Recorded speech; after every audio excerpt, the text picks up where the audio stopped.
Thank you. Make sure I know how to operate this. I presume this is the right-hand button. Good. Look, it was an interesting brief when we got given the nod, or I got the anyway, to come and speak to you and to do it for 10 minutes and to do it against competitors and yet surprise and astound and entertain you and do it whilst not giving away trade secrets and yet educate you somehow in the mix.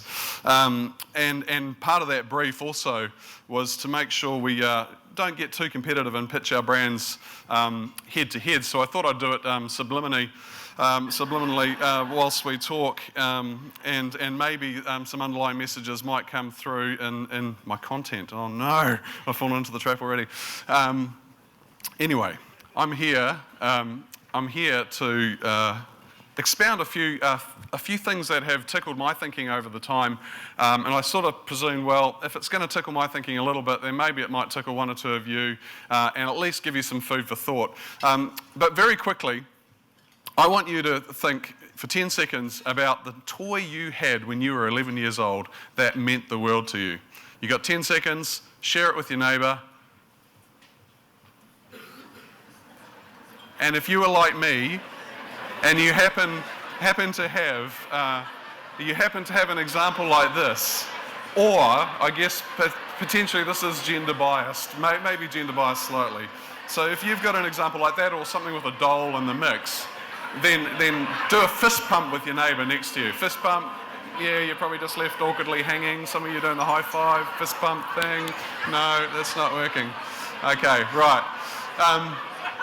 My example here is a cult peacemaker, and the reason it's a cult peacemaker is when I was 11, I happened to stumble into my father's garage, and he had at the back of the garage a box of J.T. Edson books.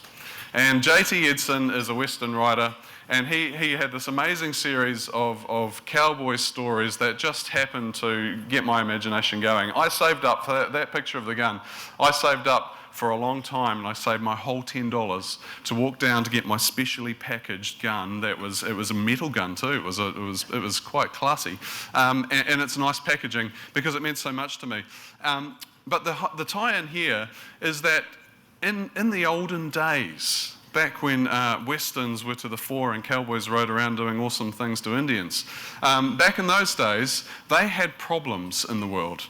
And their problems revolved around cattle ranching, and in cattle ranching, their problems revolved around rustlers who would steal cattle. And they said, oh no, we've got a problem. How do we stop people stealing our cattle? So what they did is they developed this thing called a branding iron. And when I did some research on branding, it actually always pointed me back to this time period as the origins of branding. And as we talk about it a little bit more, I think it'll make a little bit of sense. Because the origins of branding, first of all, it tried to solve the problem of how do I visually recognise my cow that looks the same as every other cow in the wild, wild west. So they went, great, what we'll do is we'll stamp it and we'll put a nice little symbol on it, and bammo, I can recognise it. So when Nasty Mr. Rustler comes along, he goes, oh, I've got one of your branded cows and you might take it back off me. Funnily enough though, that actually didn't solve the problem. It didn't solve the problem for them because it was just a visual recognition mechanism. And so they discovered they had to do something different. They actually had to get tough with people who stole their cattle. So what they did is they formed these floating outfits, and they would go around with gunslingers who were the best gunslingers in the West, and they would enforce a hang-em-on-the-spot policy if you were caught cattle rustling.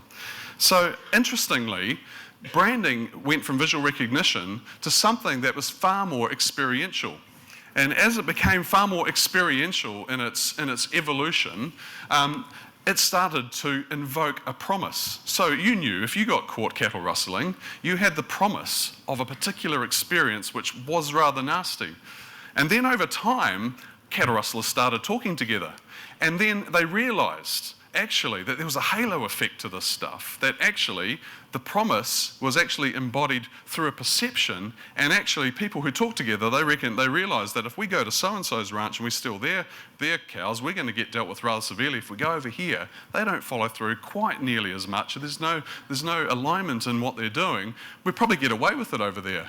So in a funny way, branding became the perception of a promise of an experience in a funny way. And isn't that maybe what we're all trying to achieve in the world of branding? We have a saying dear to our heart at BNZ is a brand is what a brand does. Not just because Craig Herbison, our Chief Marketing Officer, really likes it.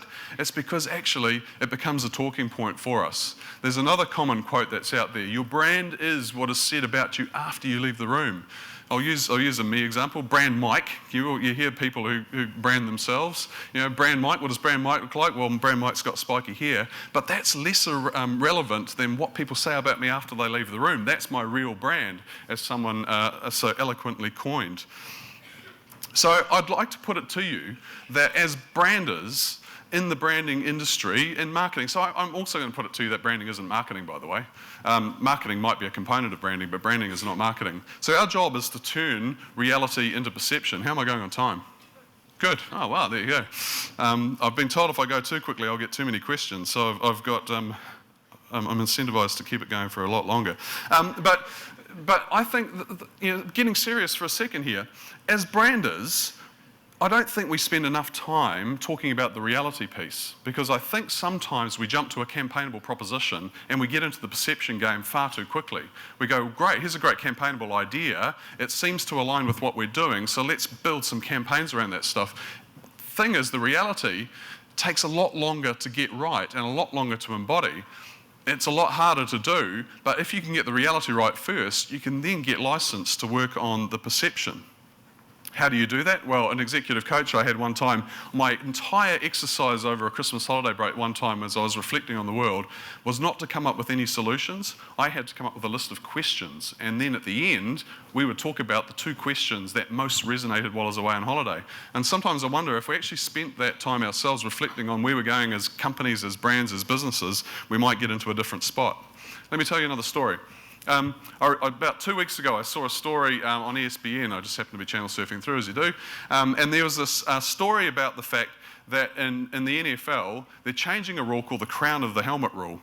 And the reason is this, is as people go into contact in NFL, they've discovered that the alignment of the hips, spine, shoulders, and the crown of the helmet, when it's perfectly straight when they go into the contact and they duck their head, is doing so much damage to the players actually tackling that they're having to do something about it. The concussion rates are huge. And it's the same principle in rugby, by the way, with scrummaging. So the scrummaging technicians are just trying to get that platform absolutely straight for exactly the same reason. They said that there was 5 times more power generated simply through the alignment of the hips, spine, and crown of the head than there was any other time. So they had to do something about it. So in a funny way, that brings me on to a branding topic, which is the fact if you get alignment between your mission, your culture, and the expression of what you're trying to do, and I mean real alignment, so where these things synergistically make sense. BNZ's pretty passionate about the fact that it's the bank for New Zealand. It's got a lot of stuff tied up in its culture in the BNZ way and things that really matter to its people. And they've come across a way of expressing that is starting to resonate in the organisation. We talk a lot in our organisation about shared value. So that shared value is in the topic of money and being good with money. It's not for me to talk about the brand necessarily, but what it does is show the power of actually cottoning onto something that matters to the organisation, matters to the staff within an organisation, and matters to customers, God forbid. I've got my 2-minute signal, there we go. And then there becomes real power in doing something about that. So my challenge to you in branding and marketing is, have you actually sat back and invested the time in testing whether there is real alignment and resonating power in getting that right? And do you and can you express your shared value as an organisation? I'll quickly touch on this. We've all seen the spider graphs, and this is just my little artistic impression of a radar graph, a spider graph. On 4 occasions in my deep, dark past, I've had to turn around market share. I've been given that challenge. I succeeded on 3 occasions. No, I use I loosely, it's all about me, of course. But I succeeded on 3 occasions and failed miserably on 1. There was one common piece to all of that was the critical difference maker. And you know, as you plot around how well you do on some of these metrics, but staff engagement was the game breaker, or the critical success factor. And it comes back to alignment. If you can really resonate, and if people understand your brand proposition and they get it, and you go to your staff and say, tell me the way, so in our case, our example, BNZ, if I go to staff and say, tell me how BNZ helps you be good with money, if they can list off some proof points, I'm on a winner. If they can't, I'm failing spectacularly and I need to do something about it. Another story. The All Black, I listened to Steve Hansen probably a couple of years ago now. He's got a philosophy which has made the All Blacks very, very successful in different areas. If you think about a game of rugby, there are 250 tackles roundabout. You know, I looked at some recent stats, 250 rucks that ensue off the back of a tackle. When anybody goes into a ruck, there's at least 4 people from one team involved in that ruck when you watch them pile in. Sorry if I'm boring the ladies here for a second. But the people pile in. And what you end up with is more than 1,200 collisions that happen with any All Black game. So 1,200 collisions.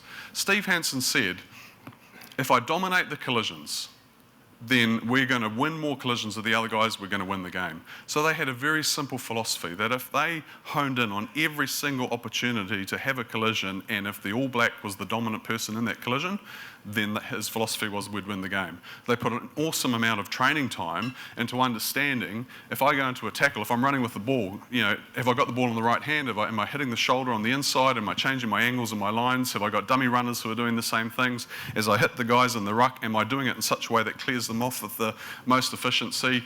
They train with wrestling moves because they've got to know how to get the people who are protecting the ruck out of the way. They do an awesome lot of stuff to make that win. So in our terms, we're not necessarily dominating our customer collisions necessarily, but what we are doing is understanding how we integrate our brand promise, or the perception of our brand promise, if we go back to the point I made earlier, into every single touch point we have. If you do that, no matter what business you're in, I venture to say you will be successful. So, 4 keywords. This is the close. 4 keywords that I want you to remember. Say them after me. Perception. Come on. Perception. Alignment. Engagement. Integration. You'll never look at a spider web the same way. Thank you.